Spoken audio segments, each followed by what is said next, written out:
New angle number 3. A third view of cancers I picked up from some researchers who I don't recall the source of now, is people give themselves cancer, create cancers, as a way to escape intolerable life situations. I'm aware this speculation also fits many Alzheimer's patients, including my own mother. With breast cancer now affecting 1 in 4 women, it's vital we get familiar with the metaphor of this disease. If you have an intolerable life situation, please assess your support system. If you need additional support, you can find it. You can look up on meetup.com. You can call a healing coach. You can go to the doctor. Find what you need. Do take care of yourself. Long-term studies have been done on women who had breast cancer who then participated in group therapy. If they had opportunity to express their confusion, doubt, rage, and anger in a safe place, do you think these women were more or less likely to have recurrence of breast cancer? Right, they were much less likely to get breast cancer or any other kind of cancer again. So what we are talking about is nothing smaller than the cultural tendency of patriarchies to deny expression to emotions and to women's emotions especially. Fortunately, everyone listening to this has very ample opportunity to seek out a safe group where they can talk about their feelings. New angle number 4. Another medical intuitive, Carol Rittberger, has a map of what kind of negativity is held in each of the 4 quadrants of the physical heart. The upper left is betrayal, the lower left is sadness, the upper right is fear, the lower right is anger. So we're going betrayal, sadness, fear, anger in the organ of the heart. If you have breast cancer, and if you wish to, talking about any of these feelings and emotions is likely to be beneficial for you. Find a safe place to do it. Each person heals uniquely, and all of us need a coach for self-healing. The wounds we either will not speak about to others or cannot because they're pushed down too deeply. That's why I have a coach. I found that Carol's idea of the 4 quadrants of the heart work beautifully with clients, and I encourage people to explore them and experiment with them. Another angle of this is how the breasts arise out of the heart. A long time ago, I think it was in a dance class, I learned through empathy how in human beings our arms arise out of our heart. So it's true for men also.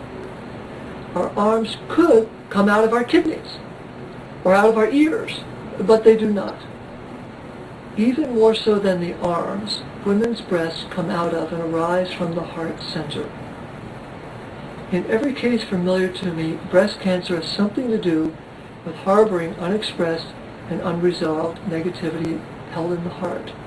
That's why Carol Rittberger's quadrants of the heart is so useful.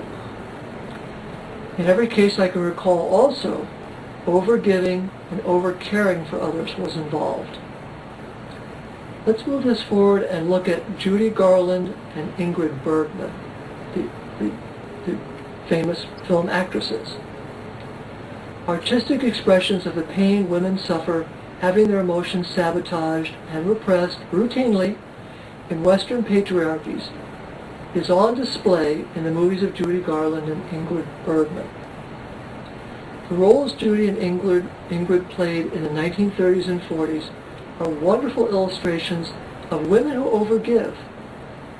They are the sufferer, the giver, and the healer, willing to give away the last slice of bread at dinner even though they are still hungry themselves, willing to care for the sick friend or relative even if they are running a fever, the one who will work on any project her husband asks her to dutifully, even if she does not support it emotionally.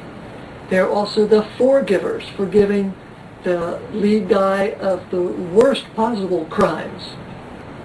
While being a giver is a wonderful thing, breast cancer sends many women a message in no uncertain terms: take care of yourself first.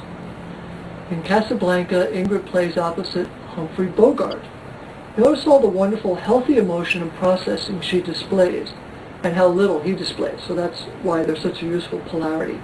And that polarity is worth exploring, but I have not explored it so much. Now imagine that character of Ilsa in Casablanca living out the rest of her life in either of two ways. One way is Ilsa continues to express all her wonderful feeling the rest of her life as openly as she does in the film. The pain, the hope, the joy, the suffering, all of it. That's one way she could live her life. The other way that character could live the rest of her life is imagine her bottling up all that wonderful expressiveness and holding it in. Which way of these two do you think she would avoid getting breast cancer? In the transcript of this, we have a website where you can see the YouTube of Ingrid Bergman in Casablanca, and also a website on her. You can also look it up. Codependence. In their film roles, Judy and Ingrid are also women who illustrate codependency.